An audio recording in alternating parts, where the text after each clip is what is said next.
Je m'appelle Catherine Bédard, je suis maman 2 fois. Je suis orthopédagogue de profession, entraîneur de patinage artistique à temps partiel, aussi étudiante à la maîtrise en éducation et je suis une coureuse très active. Quand j'avais 23 ans, j'ai eu un accident de voiture. C'était une belle journée de septembre, il faisait très beau, c'était un face-à-face. Je crois que je ne m'étais pas attachée parce que mon visage a brisé le pare-brise. Dans le fond, j'ai été défigurée. Le volant a sectionné ma jambe. J'ai eu une fracture ouverte du fémur, rupture du tendon du quadriceps, multiples entorses et fractures à la cheville. J'ai fait un trauma crânien, donc j'ai vraiment oublié ce qui s'est passé. Mais je sais que quand je me suis réveillée, je voyais l'intérieur de ma jambe, je voyais le sang, je voyais aussi la scène devant moi, l'autre voiture. Il y avait des ambulances autour de moi, des pompiers, des policiers.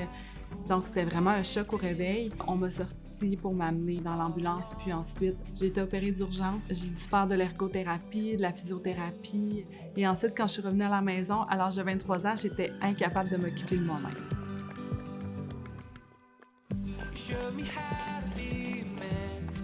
Ça a été beaucoup difficile physiquement, mais aussi difficile mentalement.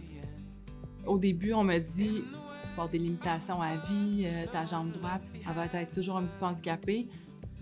Donc, c'est sûr que de vivre avec ça, de prendre conscience de ça, c'est comme un gros choc, là, ça fait vraiment mal. Mais par après, on se dit: OK, moi, j'ai quel contrôle là-dessus? Moi, qu'est-ce que je peux faire? Puis comment je peux traverser ça? Tu sais, j'ai fait du sport toute ma vie. Je me suis dit: je vais utiliser ça pour essayer de passer au travers.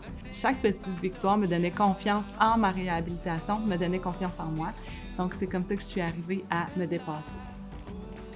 Ça a été long avant que je cours. Ça a été très long avant que je revienne au jogging, avant que je revienne à la course, mais j'ai commencé par courir 1 kilomètre.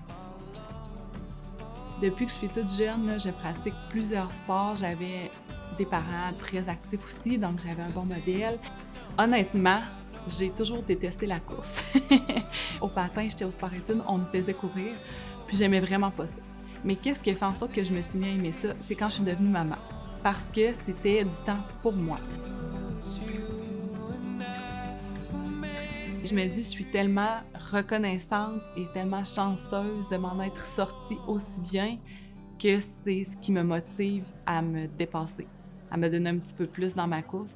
Puis tous les jours, je remercie le ciel d'avoir mes 2 jambes, d'avoir toute ma tête, puis d'être pleinement active. Donc, j'y pense pendant les événements, mais aussi dans la vie de tous les jours. Le fait de courir dans un événement Je cours Québec, c'est extrêmement motivant. On est entouré de gens qui partagent la même passion. C'est très enveloppant. J'ai l'impression que tout le monde se donne une espèce d'énergie. Ça fait en sorte que la fatigue se ressent moins, l'énergie est meilleure, on a le goût de courir avec le sourire. Donc, c'est vraiment un effet qui nous pulvérise vers le haut.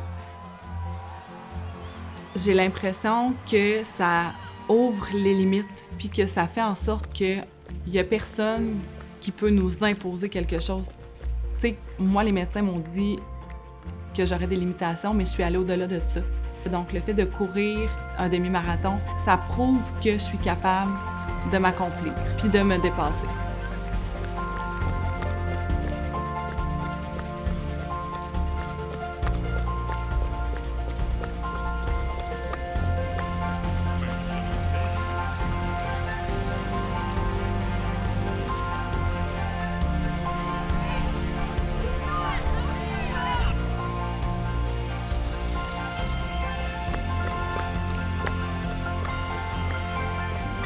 Ce qui me motive à courir, c'est d'abord que je me sens bien dans mon corps.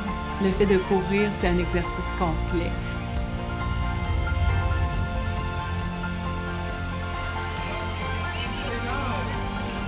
Suite à la course, là, j'ai toujours comme un sentiment de fierté, un sentiment de bien-être qui m'envahit. Ce sentiment-là, je suis devenue un petit peu accro à ça.